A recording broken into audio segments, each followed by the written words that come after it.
Par rapport à mes expériences passées, le fait que ce soit un jeu d'infiltration, c'est ce qui m'a le plus intéressé. Parce que je n'ai jamais travaillé sur un jeu d'infiltration et que je suis un fan du jeu. Comme c'est un jeu d'infiltration, ça donne, on va dire, une bonne part aux ambiances, ce qui est vraiment, au niveau audio, intéressant.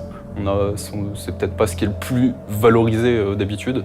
Il faut en fait que l'univers soit vivant, même si le joueur ne fait rien, ce qui représente finalement quand même une bonne partie dans l'infiltration, où on est beaucoup dans l'attente, dans l'observation en fait, de l'univers.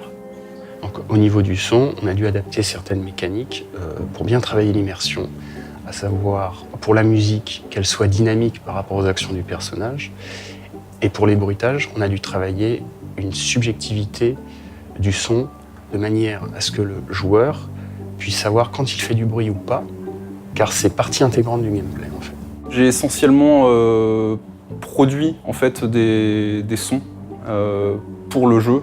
Pas mal de sons justement d'ambiance pour les niveaux, pour quelques sons pour les animes des personnages. Et voilà, après c'était la liste que Jerry avait concoctée et il fallait produire ses assets. En ce qui concerne le bruit, la seule indication qu'il y a, c'est le son lui-même. C'est ça quelque part qui est aussi intéressant parce qu'il faut trouver un certain équilibre dans le son pour bien faire comprendre aux joueurs qu'il fait du bruit à ce moment-là.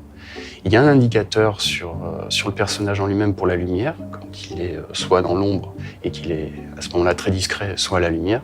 Mais pour le son, c'était que au niveau de la subjectivité du son, en fait. On voulait avoir des ambiances assez, parfois claustrophobiques, parfois on était avec d'énormes vistas, donc on pouvait voir très très loin. Donc le son est super important, notamment dans un jeu d'infiltration, étant donné que on peut s'en servir comme retour gameplay. C'est-à-dire que dès qu'on passe en alerte, en fait, il y a une petite musique qui va stresser un petit peu le joueur. Et ça, c'est vachement important, en fait. On a aussi les battements cardiaques, en fait, quand on s'approche d'un ennemi, quand on rentre dans une zone de détection. Ça peut être en haut, en dessous, ça peut être dans tous les sens. L'occlusion permet vraiment de pouvoir situer, rien qu'à l'oreille, où se trouvent tes ennemis. The heart of the tree is over there, and by your life you're gonna find some way to steal it. Because you're not leaving the tower without it.